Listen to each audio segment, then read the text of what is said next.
It seems that, unfortunately, the rains in Delhi, which normally are a blessing, have unfortunately caused us some inconvenience by interrupting Dr. Keir's video and Zoom connection.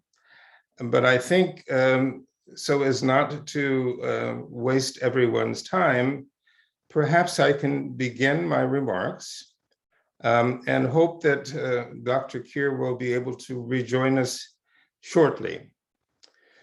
So the topic that Dr. Keir chose for this session, the inaugural session, I'm just learning, is one to which I have given considerable thought.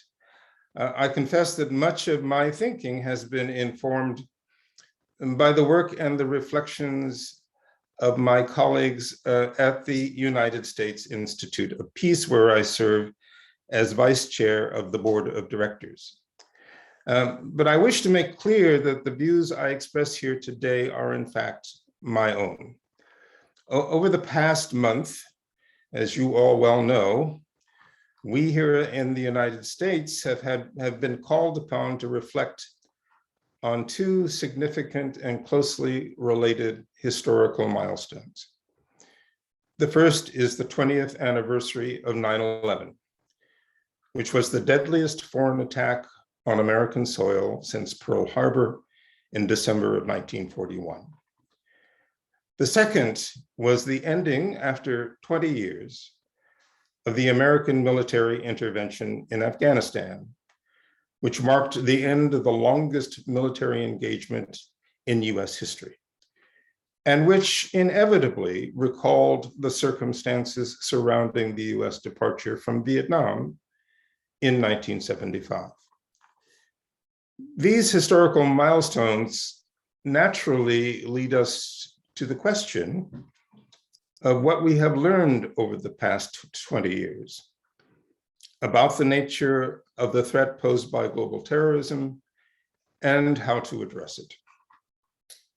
For me, this inquiry begins with the famed 9/11 Commission, about which I'm sure you have all read. That commission was established in November of 2002 with the purpose of understanding the events that led up to the attack of September 11, 2001, and what the United States needed to do to prevent such an attack from happening again. To my mind, the Commission's recommendations remain as valid today as they were when the report was published in November of 2004. In essence, the report called on the American government to do three things. The first was to fix the massive dysfunction in the US government's structures and processes that was responsible for the failure to connect the dots prior to 9/11. Most notably, the failure of intelligence collection and analysis that prevented us from piecing together the evidence clearly available at the time that such an attack was in the planning. It was that recommendation that resulted, among other things, in the creation of the Department of Homeland Security and the Office of the Director of National Intelligence, both institutions intended to break down the silos that had hampered the ability of US intelligence and law enforcement agencies in collecting, sharing, and analyzing information. The second charge from the 9/11 Commission was that the US had to be much more attentive and responsive to things that were happening in the dark corners of distant and remote parts of the world, where new kinds of security threats were growing. We could no longer be complacent that those threats would remain distant and remote, or that we could somehow be insulated from them. It was this charge that led to the retooling of our operational intelligence and military capabilities, and to the development of a more aggressive doctrine predicated on seeking out and going after this new breed of terrorist organization that harbored global ambitions. Both of these policies, I would note, were manifest in the decision to intervene in Afghanistan and in the George W. Bush administration's declaration of a so-called global war on terror. The third and final recommendation of the Commission's report underscored that our response to terrorism and the extremism that fueled it could not rest exclusively or even principally on military tools and capabilities. Rather, the Commission stressed the need to understand better the political, social, economic, and ideological forces that were giving rise to these new forms of radicalism and extremism, and to begin to develop a comprehensive strategy for how to counter them. Of the Commission's three key sets of recommendations, it was this third charge that, in my opinion, received the least attention and the least concrete action. The evidence of this, I think, can be found not only in our experience in Afghanistan, but also in other parts of the world. It can certainly be argued that the massive US commitment, investment in Afghanistan over the past 20 years was a key element in countering and containing the activities of violent extremist groups across the Middle East.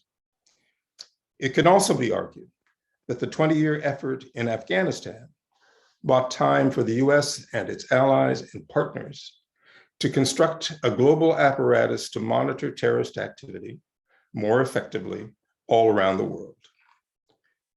But one can also point to instances, alas, too many, in Afghanistan and beyond, where an over-reliance on military and so-called kinetic solutions has exacerbated rather than resolved the threats posed by violent extremism. To take as an example that part of the world with which I am most familiar, Africa, one can see a similar pattern, not only across the Sahel, but more recently in parts of coastal West Africa. And as recent developments in northern Mozambique illustrate,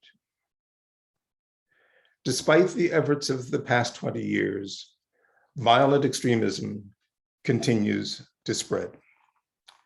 Now, I am by no means the only person to hold this view. Indeed, experts far more knowledgeable than I have come to the same conclusion, as have, I would note, senior policymakers in both the executive and congressional branches of the US government. It was for that reason that in 2019, the US Institute of Peace was asked by Congress to convene a high-level working group to examine more closely the connection between violent extremism and state fragility. Appropriately, this working group, the Working Group on Fragility and Extremism in Fragile States, that working group was co-chaired by the same individuals who led the 9/11 Commission, former Governor Thomas Keane and former Congressman Lee Hamilton.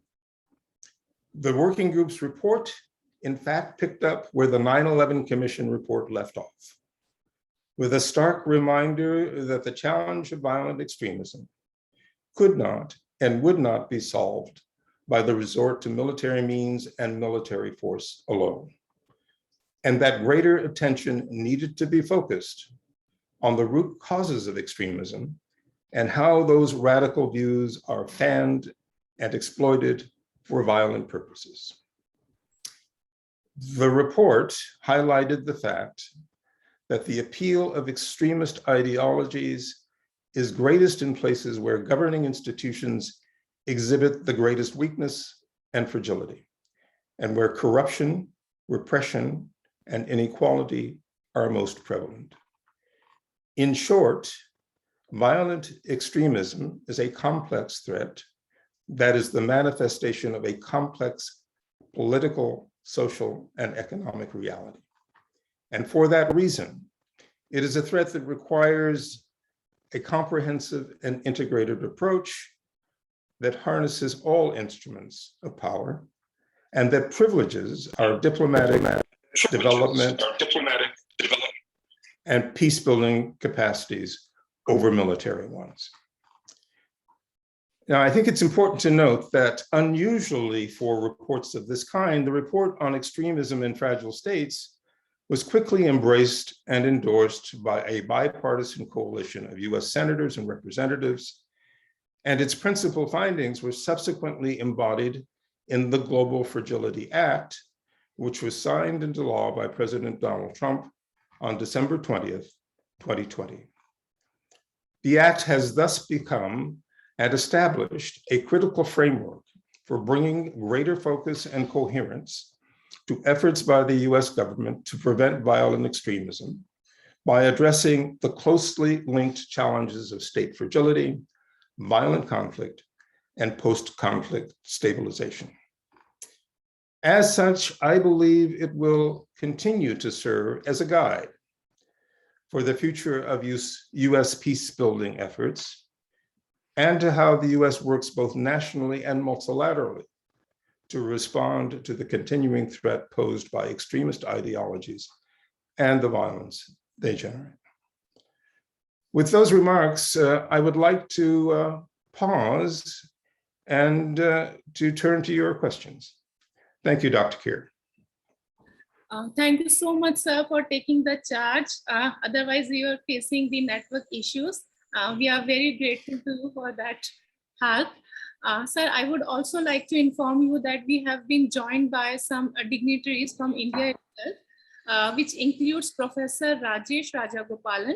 He is a distinguished professor in the School of International Studies, Jawaharlal Nehru University, and he is an eminent name in the field of international politics. And fortunately, he has been my supervisor also during my PhD. And because of his continuous support and guidance, I could reach at this stage. So we welcome you, sir, Professor Rajesh Rajagopalan. And we also have with us Professor Rajiv Nayan, who is also a prominent name in the field of international affairs. He is a senior professor in the Center of National Security at the Jawaharlal Nehru University. And prior to this, he also served as a senior research associate at the Institute of Defense Studies Analysis, which is a research institute under the Defense Ministry, Government of India. And we have also been joined by Ms. Margaret McLeod. She is the Cultural and Educational Affairs Deputy at the US Embassy. So we welcome you all.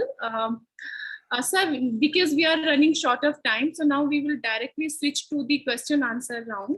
And the very first question which I would like to ask you, although the dignitaries will also ask some questions once the first question answer round is done. So the very first question I would like to ask you that how do you see the particular event of 9/11 changing the way the US tried to promote peace around the world? Well, thank you, Dr. Keir, and I'm delighted with the presence of the other dignitaries who've joined the meeting. I think I highlighted in my opening remarks how the American view of terrorism and the response to terrorism has evolved over the last 20 years.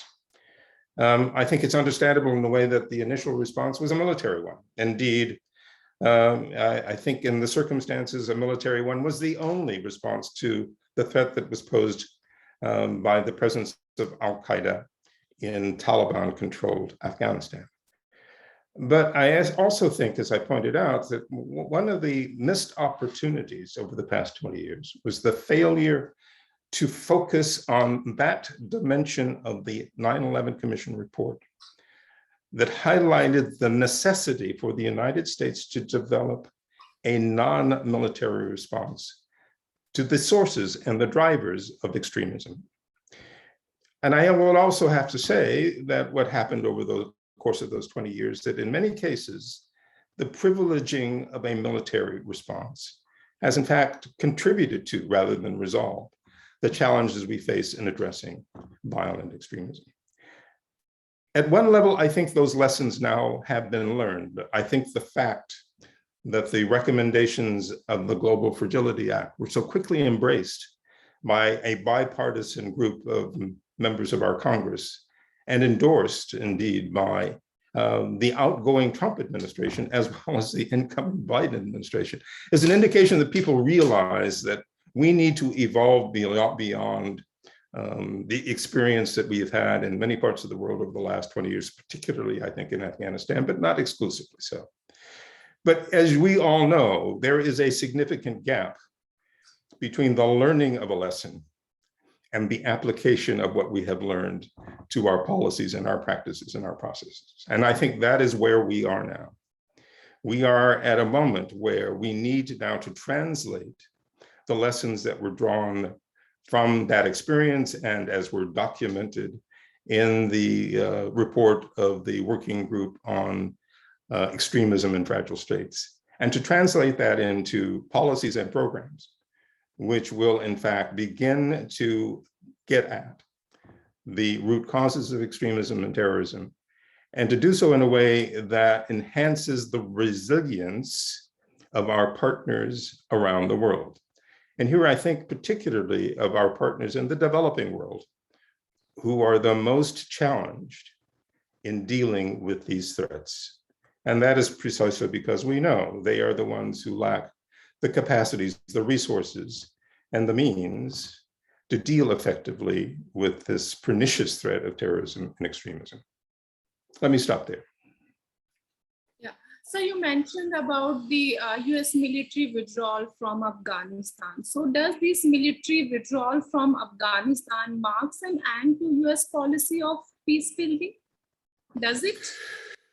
Well, that's an interesting way to put it, Dr. Keir. I think it's just the opposite. I think actually the US withdrawal from Afghanistan, however one views it, also is a marker of a significant shift in American official thinking about how we should be approaching the challenges of radicalism and violent extremism. There's much that can be said about the departure from Afghanistan, and I'm sure a lot of will be written, and indeed perhaps we can get into some of that here. But I think if nothing else, what that departure says is that this experiment of the last 20 years in state building and in post-conflict stabilization has not succeeded as we had hoped it might. And that the instruments that were the key instruments, the key tools of that policy, notably our military, are the wrong instruments for success if indeed our goal is to build the capacity of states and of societies to resist the pernicious threats of extremism.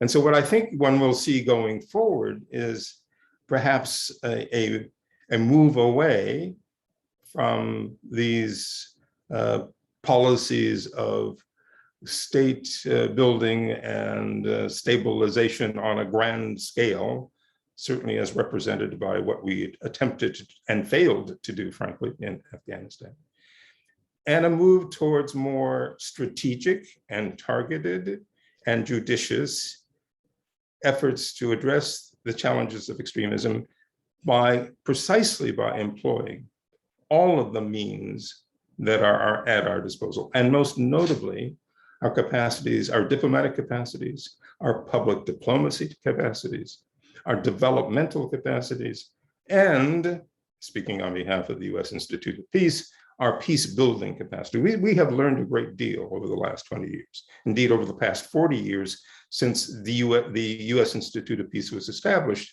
about what does and what does not work in addressing the scourge of violent extremism. We understand better the conditions which permit violent extremism to grow and to expand. Now it remains to us to further strengthen the tools at our disposal, which we know can be effective in responding to that threat. Yeah. Sir, though most of the things you already covered in your answer, but still I would like to ask you specifically that do you think there can be any other alternate response to terrorism, radicalism, or extremism apart from military intervention? Well, we know that in certain circumstances, military often can be the only appropriate and effective response. I think certainly that was the case back in 2001, 2002, after the 9/11 events, to eradicating the threat posed by Al-Qaeda in Afghanistan. But we also know and have learned to our great dismay over the past 20 years that military responses all too often only add to and exacerbate the grievances that can be exploited by extremist groups to promote violent extremism.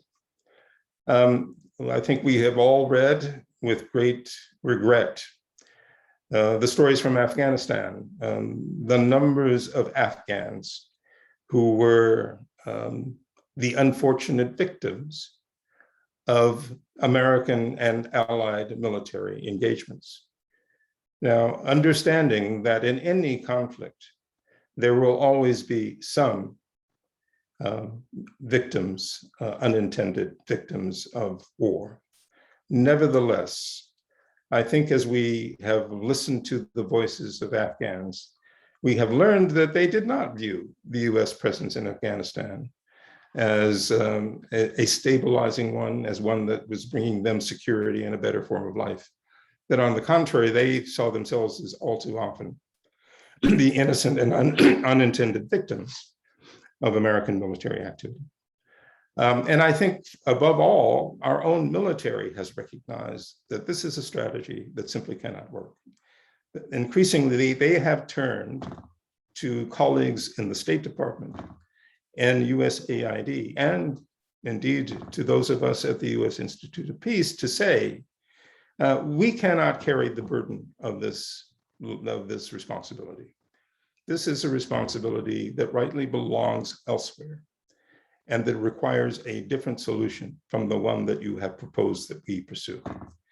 And I think that view, I think if you listen intently, we had recently some 150 senior military officers write to the US Congress to express their hope that Congress would increase the funding for American diplomacy and American development and American peace building, and to enable us to do a better job of dealing with these threats of terrorism and extremism.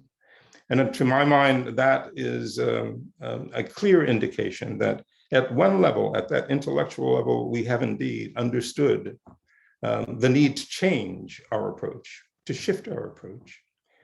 But what remains, as I said earlier, is translating that intellectual understanding into the policies and the programs and the resources that we need to make that strategy work. Yeah. Thank you, sir, for your specific clarification. Now I would like to know the interconnection between globalization, technology, and terrorism. Because today we live in a world where technological advancement is taking place so rapidly. So do you think there is any interconnection, any connectivity between these three, globalization, technology, and terrorism? Well, I think clearly there is, and I regret that I am not the expert in this area and not able to address perhaps your question in the depth and detail that it requires. But clearly we have seen how certainly over the last 2 or 3 decades, the evolution of technology and of the social platforms that are able to exploit that technology has radically changed the threat posed by non-state actors and their ability to reach people all over the world. We have seen this, for example, just in the ability of Al-Qaeda and its affiliates to be able to recruit to its cause people from all across the world, including from the United States and Canada and the UK, by making use and taking advantage of these social media platforms. We've also seen how those social media platforms and the technology that supports them can be used to fan the flames of grievance, of resistance to established authorities all over the world, and has made it therefore more difficult to manage the messaging around the issues that are raised on these social platforms. So it's clear that the technology and social media has become if you will, a force magnifier for those who would wish to use those technologies to challenge existing authority and to promote radical ideas and extremist views. By the same token, we also know that those same technologies can be used for more positive purposes. They can be used in order to counter the very sources of extremism that are driving violent extremism. And one of the things that we at the U.S. Institute of Peace have been trying to pioneer and to pilot are methods and techniques to use technology and to use social media to create, for example, greater transparency around the operations of government so that people have a better understanding of what their governments are and aren't doing, to create greater transparency around elections in order that elections will not be so violent and so conflicted.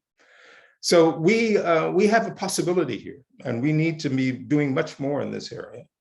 But as is often the case, the bad guys tend to be much more agile in making use of these platforms than we are.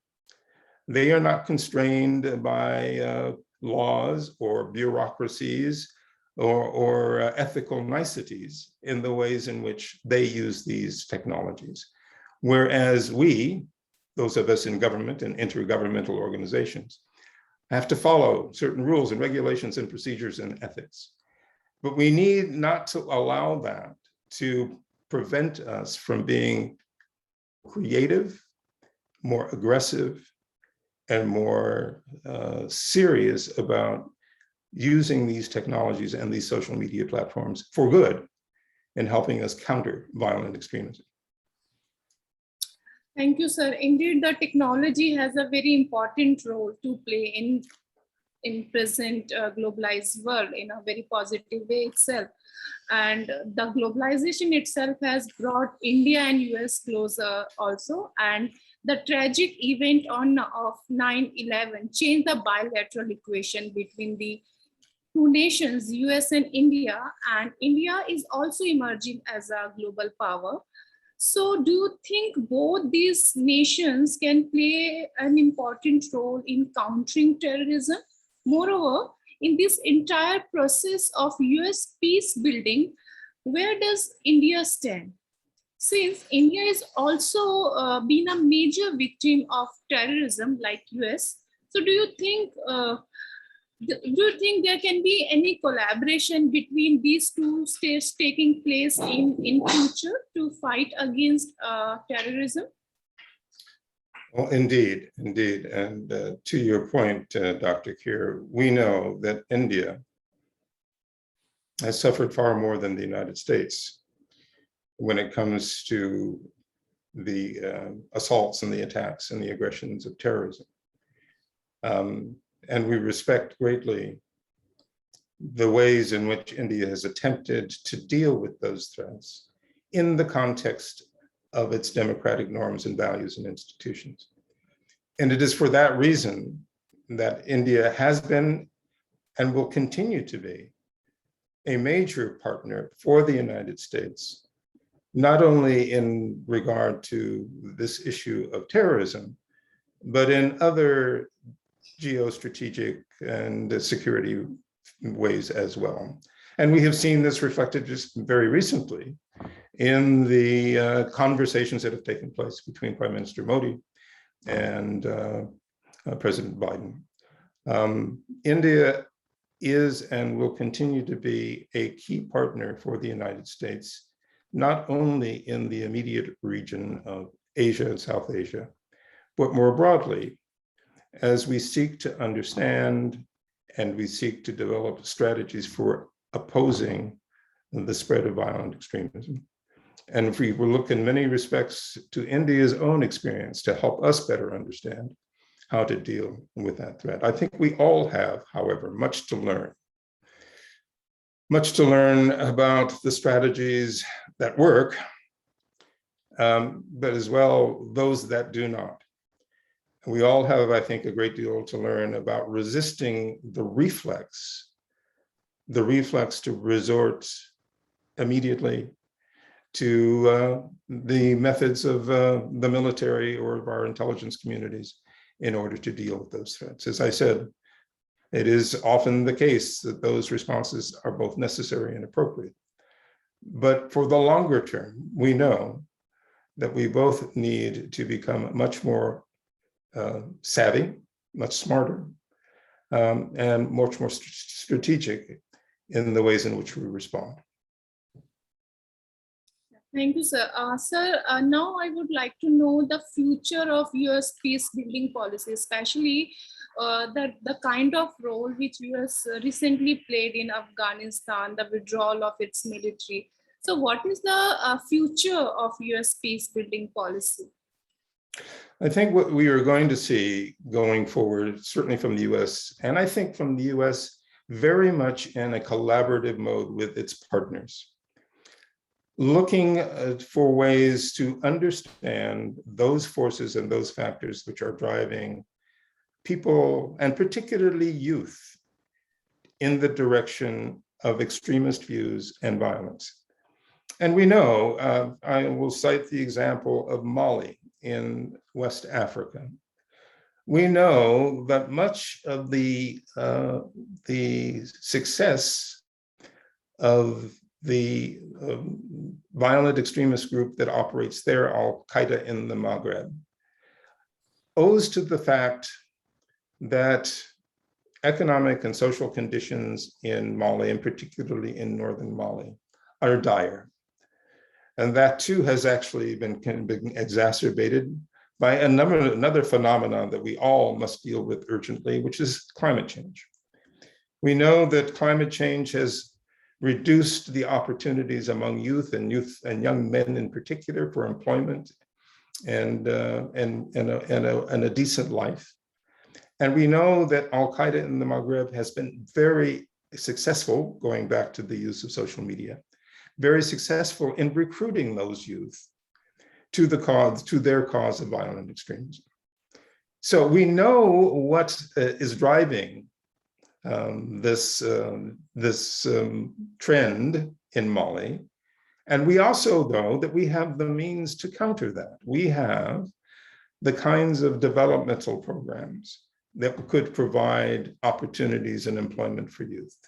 We know that we have the technology and savvy, social media savvy, to counter the kind of messaging that Al-Qaeda in the Maghreb has been using in order to recruit. We know that we have the ability to work directly with communities, frankly, which themselves are seeking to resist this violence and to make them more resilient in the face of the efforts.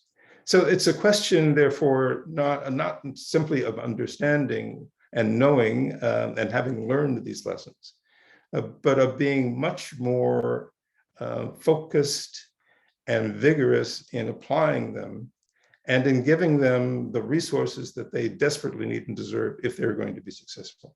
But I think we are, frankly, I'm hopeful that we are actually at the beginning of a new period of serious peace building, not only here in the US, but around the world. And I know that the Biden administration remains very much committed to working not only nationally, but with partners all around the world and multilaterally through the United Nations and other institutions in order to make all of us much more knowledgeable and effective in dealing with this threat. Thank you so much, sir, for your insightful response. Now we open session for the questions from our dignitaries. first, I would like to request Professor Rajesh Rajagopalan to kindly put forward his question for Ambassador George Moose. Thank you, Professor Keir. I hope you can hear me. Yeah, sure, sir. Ambassador Moose, thank you so much for your very thoughtful remarks.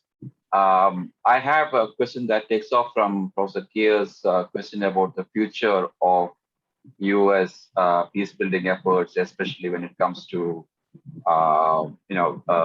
conflicts, civil conflicts, and so on in other parts of the world. And you are an expert, well-known expert on Africa, so this is relevant to that particular region also. It has to do more, you said that intellectually the United States now understands the problem. So just to be a devil's advocate, if I could sort of ask you two questions quickly. One in terms of capability, the second in terms of willingness. Capability, it's not just that the United States spent 20 years in Afghanistan, but other countries have made the same, have done similarly. We have had our own experience. We went into Sri Lanka a long time back and burned our fingers also. So is it possible to imagine that maybe outsiders might not be able to settle some of these problems? I mean, maybe this is not amenable to intellectual understanding or even to wealth, and irrespective of the amount of wealth and power that we devote to it, maybe some of these things might not be amenable to external solutions. That's one. That's about the capability part of it. The second question is about the willingness part of it. I mean, does the US have the willingness today, especially considering the fact that we are at the cusp of, a much overused term, but the great power competition with China, you referenced Prime Minister Modi's visit to Washington and the Quad meeting and so on and so forth. So, does the US have enough bandwidth, as it were, to look to do both, engage in both a great power, an emerging maybe something similar to a Cold War, but also then to engage in the extremely difficult task of peace building in other parts, especially in places like Africa, which you would know more about than most of us. So if you could consider those two questions. Thank you. Thank you very much, Professor. Those are excellent questions. And to your first question, certainly my experience in dealing with Africa over the past 35 years is that at the end of the day, solutions require the will and the willingness of those who are closest to the issues and the conflict. And that it is a mistake, it is a presumption and a rather exaggerated one at that, to think that outsiders have the solutions and that we can always provide them. That is certainly not true. But also, I would hasten to add this, that in every situation, conflict situation I have encountered in my diplomatic experience, it is always the case, it has always been the case, that those who are the champions of violent solutions tend to be the minorities. They are the ones who gain the upper hand, often because they have the access to arms, and therefore the ability to intimidate and pressure others in that society. One of the things that we have learned from the lessons at the US Institute of Peace is the importance of connecting with those in any situation, in any society, who are eager to pursue and to maintain peace, and to find ways to enable, to empower them so that they can have a stronger presence and a stronger voice, even as we are all doing what we can and what we need to do to counter those who would use force to intimidate them. And I do think it would be a mistake to simply say, to look at any situation, and obviously every situation is different. And the first requirement of peace building in any situation is to have a correct analysis of what is driving the conflict. What are the passions? What are the grievances? What are the issues that are moving some people either to engage in violence or to be supportive of that violence, is in the belief that that is the only solution. But we start there. But I think it would be a mistake for us to simply say, look at situations and assume that we are not able to bring something to the table that might make a difference to those who are seeking a nonviolent solution. So that would be my first, one of the things I learned in my experience in working in Africa is the first thing you do is you look for those people, those institutions, those organizations throughout society who are pursuing the right goals and purposes. And you do whatever you can to be supportive of and encouraging of their efforts. Because at the end of the day, those are the pillars on which a foundation of peace and stability might be built. So that's, I guess, my answer to your first question. The second one is actually, in a way, a much more difficult one, because you know as well as I do the challenges that we here in the United States are confronting at the moment. Alas, we have discovered that extremism and extremist violence is not something that is foreign.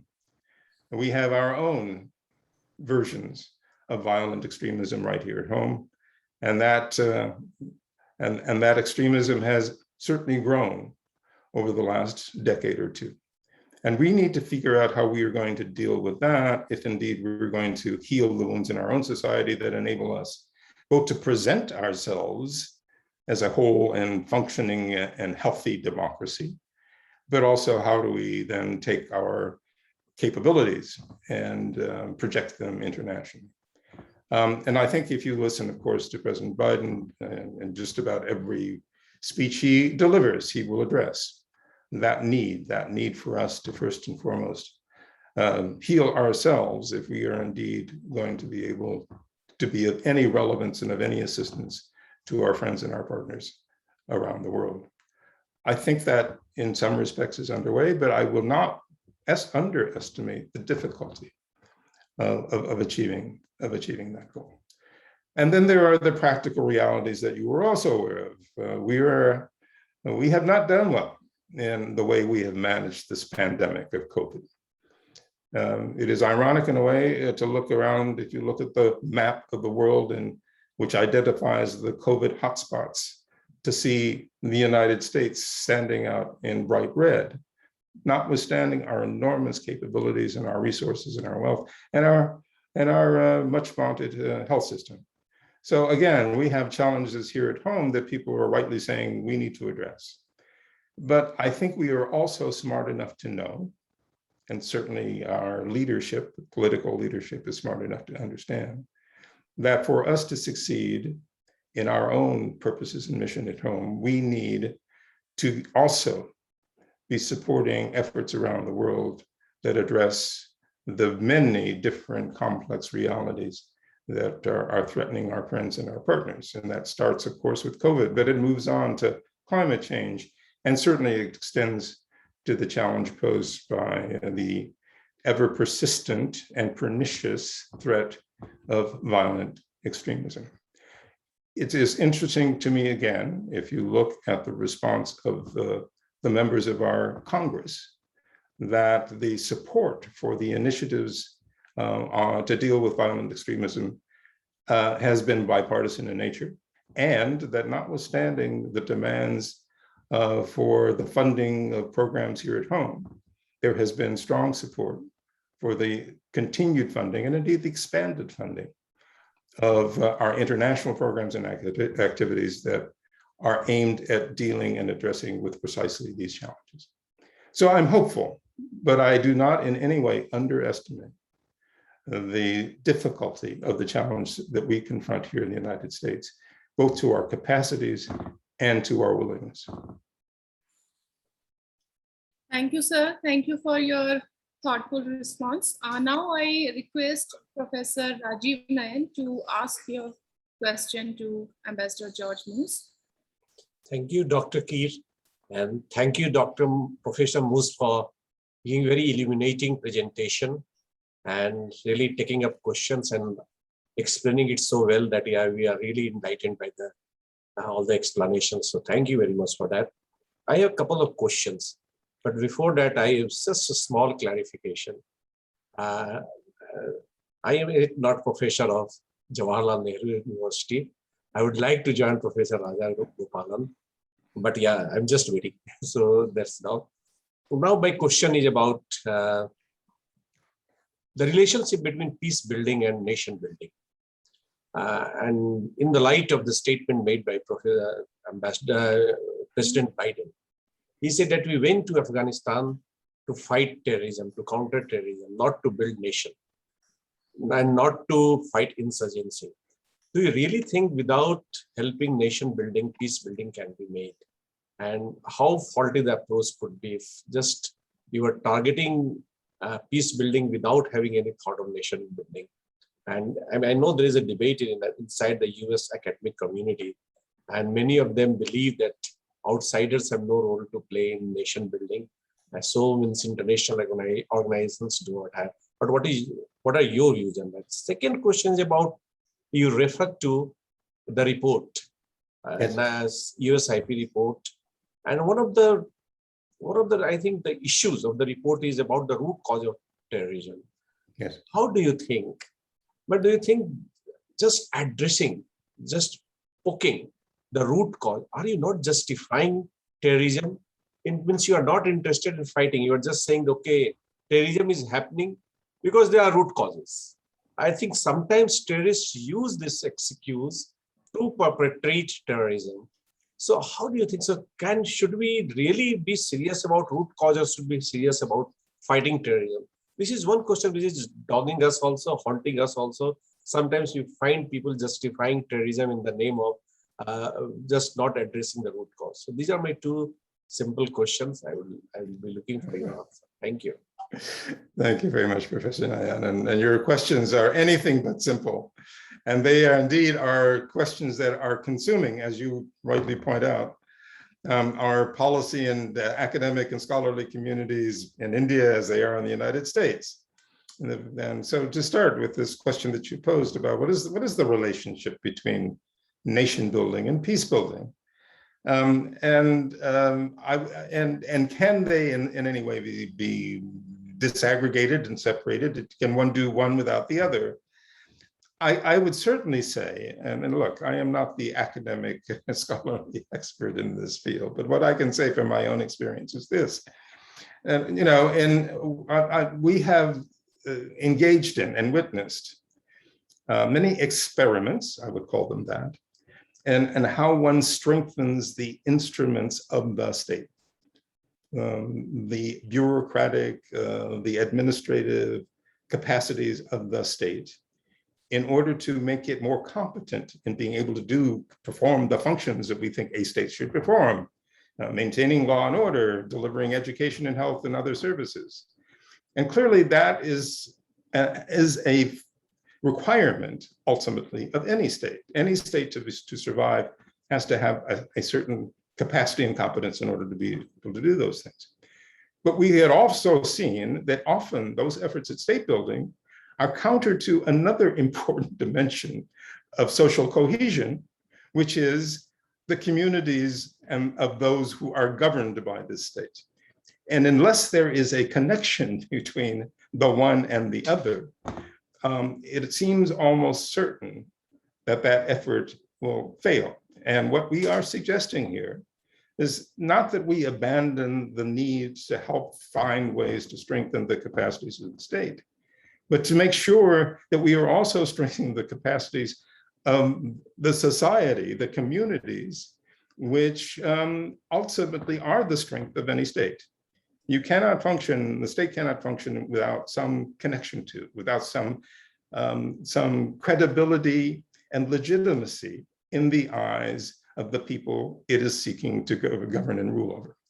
And so if we don't deal with that, if we don't figure out to reconnect those two things, to rebuild that relationship, then I think we are also doomed to failure. And some will argue that indeed one of the reasons we have left Afghanistan in the way we have, and in the condition that it is in, is precisely because we did not understand that task as well as we should have. And it goes very directly therefore to your second point, and I know we're running out of time. It goes directly then to your second point.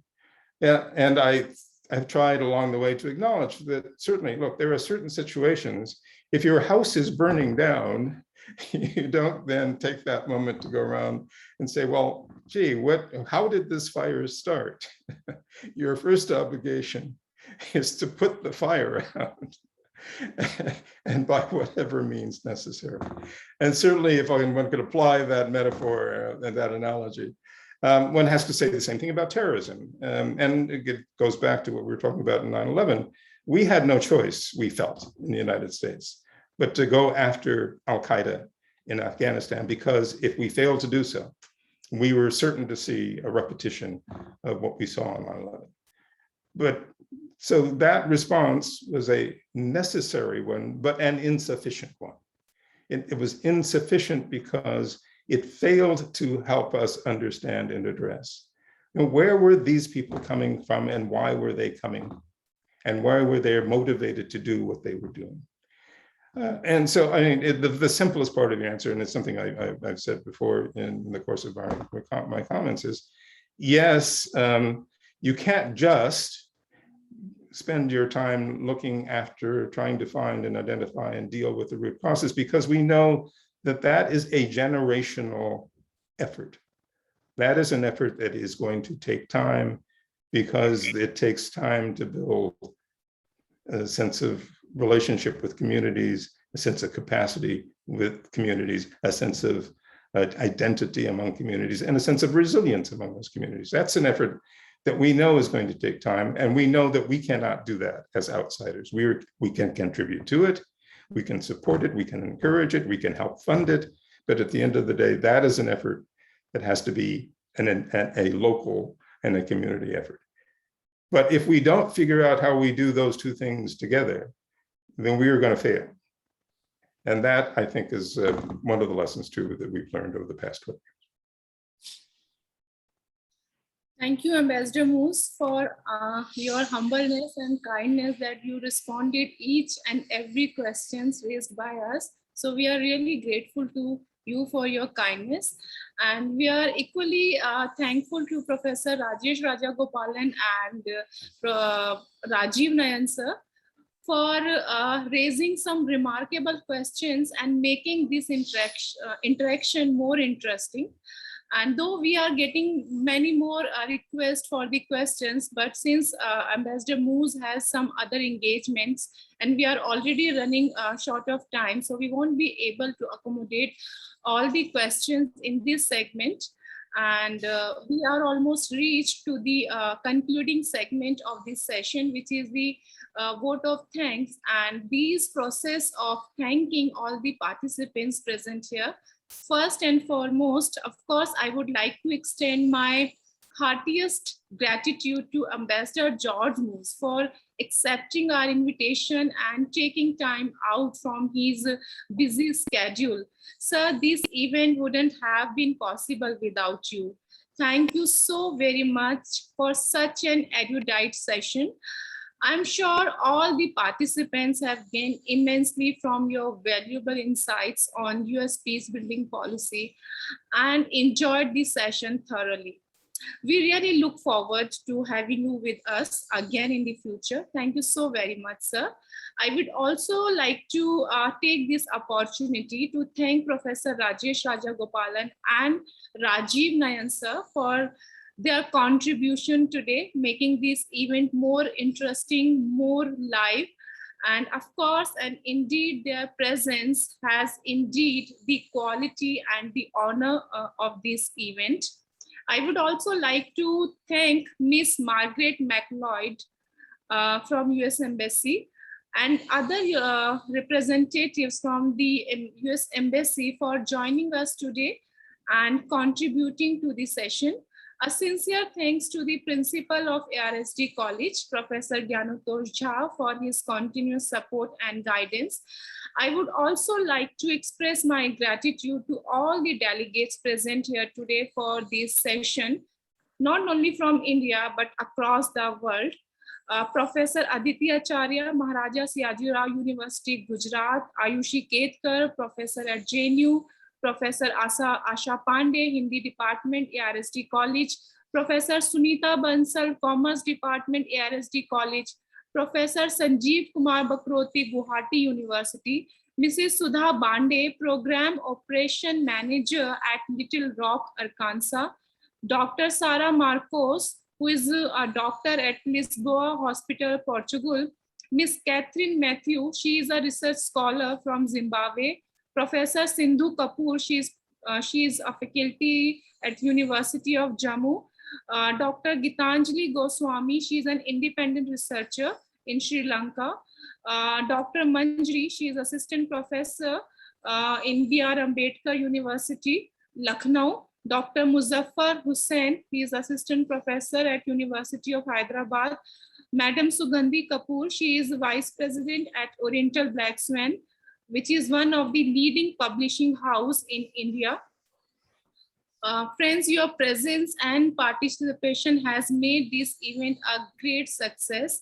And last but not the least, my heartfelt gratitude to our team members, the young scholars of ARSD College who contributed in the making of this event a great success, which includes Jashwant Naidu, Navneesh Chowsky, Riya Sethia, Shefali Negi, Pankri Parik Bhardwaj, Agam Gayatri, and Ayush Bina, without whose support this event wouldn't have been possible. So thank you all. Thank you so very much.